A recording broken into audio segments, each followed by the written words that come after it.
Optical isomers और फिर enantiomers. तो remember, any molecule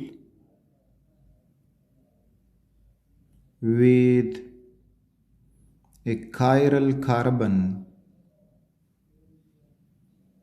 is optically active.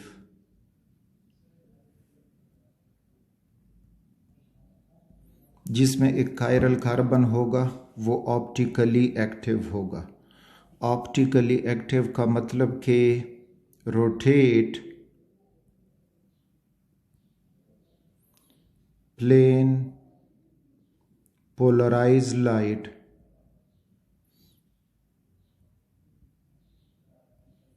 To left और राइट। तो इस किस्म के कंपाउंड को हम ऑप्टिकली एक्टिव कंपाउंड कहेंगे। तो इसका मतलब है कि इसके दो आइसोमर्स हैं, 2 आइसोमर्स।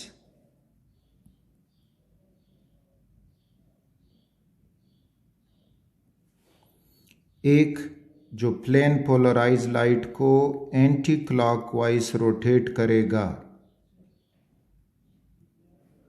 और दूसरा जो प्लेन पोलराइज्ड को क्लॉकवाइज रोटेट करेगा। जो एंटी क्लॉकवाइज रोटेट करता है तो उसको लीवो रोटेटरी कहते हैं,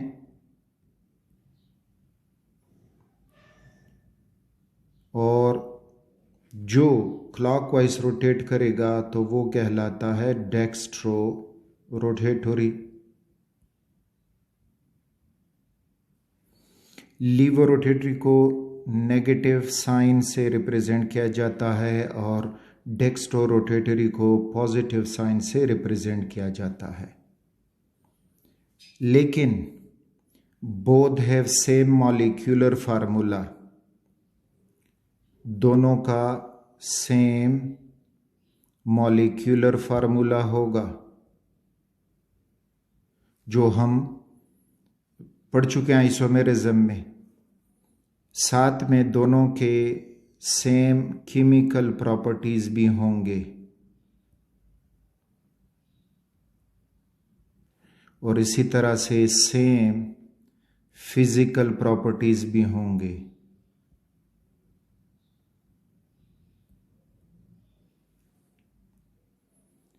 डिफरेंस हमें बस ये मिलेगा कि एक जो है वो क्लॉकवाइज रोटेशन करेगा और दूसरा जो है वो एंटी क्लॉकवाइज रोटेशन करेगा of the plane polarised light.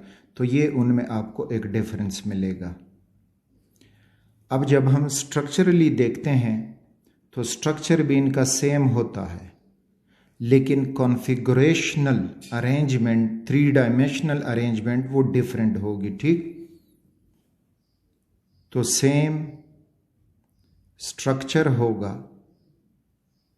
But जो डिफरेंट होगा, different 3D arrangement of groups और atoms.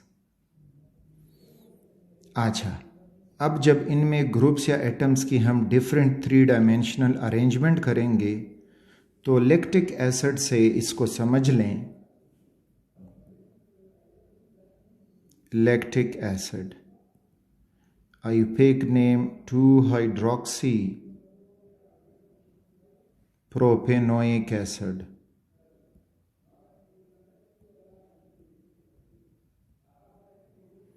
To hydroxy propanoic acid. तो 2-हाइड्रोक्सी प्रोपेनोइक एसिड को बनाएंगे, we have a 3 carbon chain. The first carbon is bonded to carboxylic functional group. The second carbon is bonded to hydroxyl group. और third carbon जो हो जाएगा वो CH3 हो जाएगा और इधर जो सेकंड कार्बन है उसके साथ हाइड्रोजन। अब यहाँ पे हमें एक कायरल सेंटर मिलता है, तो जिसमें कायरल कार्बन होगा वो ऑप्टिकली एक्टिव होगा, ये स्टेरिक से रिप्रेजेंट किया जाता है। वो कार्बन जो डिफरेंट ग्रुप्स या एटम से अटैच्ड हो that is known as chiral carbon, और इस मॉलिक्यूल में कोई प्लेन ऑफ सिमेट्री नहीं होगी, सो इट इज़ एसिमेट्रिक। अब अगर हम इसी लैक्टिक एसिड का मिरर इमेज बना दें, तो सपोज करें कि ये हुआ इन दोनों के दरमियान में मिरर। तो अब ये लैक्टिक एसिड मिरर में हमें यूं दिखाई देगा कि ये OH हमारे लेफ्ट पे दिखाई देगा, हालांकि इधर जो है हमारे राइट पे है। उसके बाद फिर ये कार्बन होगा, फिर जो कार्बोक्सिलिक ग्रुप है वो दिखाई देगा। इस साइड पे अब हाइड्रोजन चला, जो इधर लेफ्ट पे था वो हमें राइट पे नज़र आएगा, और नीचे वहीं CH3। तो अब हमें यहाँ पे स्ट्रक्चर में कोई डिफरेंस नहीं मिल रहा, दोनों का मॉलिक्यूलर फार्मूला भी सेम है, लेकिन फ़र्क जो दिखाई दे रहा है वो 3 डायमेंशनल अरेंजमेंट में, कि इस आइसोमर में जो OH है वो हमें राइट की तरफ है और H जो है वो लेफ़्ट की तरफ है, जबकि इस आइसोमर में OH लेफ़्ट की तरफ हुआ जो इसका मिरर इमेज बन रहा है, और H जो है वो राइट की तरफ हुआ। तो अब ये लैक्टिक एसिड के मिरर इमेजेस हैं, और mirror images not super impossible, not super impossible. अच्छा, सुपर इम्पॉसिबल। अब यही मिरर इमेज उठाएं और इसको इधर इस इमेज पे रख दें, तो देखें इसको अगर मैं इधर ड्रा करूं, मैं ड्रा करता हूं दिस वन कि HCOOH, फिर जो है OH और इधर CH3। अब ये जो मिरर इमेज है ये इसके ऊपर रख दें, तो इसके ऊपर रखने से ये हो जाएगा इसका कार्बन, ये हो जाएगा इसका OH, इधर से इसका हो जाएगा H, ऊपर चलेगा COOH और नीचे आ जाएगा CH3। तो अब देखिए यहाँ पे डिफरेंट ग्रुप के ऊपर आ जाता है, यानी इस इमेज में H जो लेफ्ट की तरफ था उसके ऊपर OH आ रहा है, और जो OH राइट की तरफ था तो उसके ऊपर H आ रहा है। तो इस किस्म की प्लेसिंग को कहा जाएगा नॉट सुपर इम्पॉसिबल। ठीक, नॉट सुपर इम्पॉसिबल। तो ये इम्पॉसिबल नहीं है, सुपर इम्पॉसिबल। तो इस तरह से दो optically isomer which are mirror images of one another and not superimposable are called enantiomers. उनको enantiomers कहा जाता है, और ये ऑप्टिकल एक्टिव होंगे। एक जो होगा, सपोज करो कि ये वो लीवो रोटेटरी है नेगेटिव, और ये जो है वो डेक्स्टो रोटेटरी है पॉजिटिव। तो ऑप्टिकल आइसोमेरिज्म एग्जिस्ट करता है because of the different 3 dimensional arrangement. अच्छा, नॉट सुपर इम्पॉसिबल को एक और एग्जांपल से आप समझ सकते हैं। अगर आप अपने राइट हैंड को आईने में देखेंगे तो वो आपको लेफ्ट हैंड नज़र आएगा, और फिर अगर आप अपने राइट हैंड पे लेफ्ट हैंड रखेंगे तो वो उसके ऊपर इस तरह से फिक्स नहीं होगा।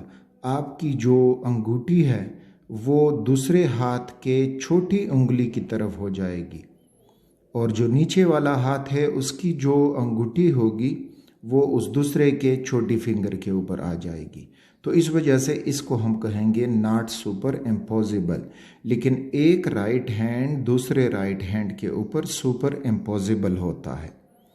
या अगर आप ये करें कि लेफ़्ट हैंड का दस्ताना आप राइट हैंड में पहनेंगे तो वो नहीं पहना जाएगा, ठीक। तो वो क्योंकि वो नॉट सुपर इम्पॉसिबल है। तो नॉट सुपर इम्पॉसिबल का आपको इस तरह से आइडिया होना चाहिए। तो ऐसे optical isomers which are mirror images and not super impossible are known as enantiomers. तो लैक्टिक एसिड जो हमें दो आइसोमर दे रहा है कि एक है लिवोरोटेटरी, दूसरा है dextrorotatory, that is because it has two isomers, they are mirror images of one another, not superimposable। तो कोई भी ऐसा ऑप्टिकली एक्टिव कंपाउंड होगा उसके जो ऑप्टिकल आइसोमर्स होंगे वो एनेंशियोमर्स कहलाएंगे तब जब वो एक दूसरे के मिरर इमेजेस होंगे और नॉट सुपर इम्पॉसिबल होंगे। नॉट सुपर इम्पॉसिबल का आप यहाँ से भी अपना कॉन्सेप्ट बना सकते हो। ये लैक्टिक एसिड है और ये वाइट कलर जो है आपको नज़र आ रहा है कि ये मिरर है, और मिरर में आपको इसका इमेज यूँ दिखाई देगा, यू कैन सी इट कि इधर OH राइट की तरफ है तो इधर OH हमें लेफ़्ट की तरफ मिलेगा। तो ये इसका मिरर इमेज हुआ, और जब हम इसको उठाएंगे और इसके ऊपर रखने की कोशिश करेंगे so it is known is not super impossible. यानी कैसे, CH3 तो CH3 से कोइंसाइड कर रहा है, COH हो रहे हैं, लेकिन इधर H और मिरर इमेज में OH है। ओरिजिनल में जो है वो OH है और मिरर इमेज में H है। तो इस किस्म के डिस्ट्रीब्यूशन को कहा जाता है not super impossible. So these two are not super impossible. तो इस किस्म के ऑप्टिकल आइसोमर्स जो एक दूसरे के मिरर इमेजेस हों and they are not super impossible are known as enantiomers. अब इसमें एक जो है वो लिवोरोटेटरी होगा और दूसरा जो है वो डेक्स्ट्रोरोटेटरी होगा।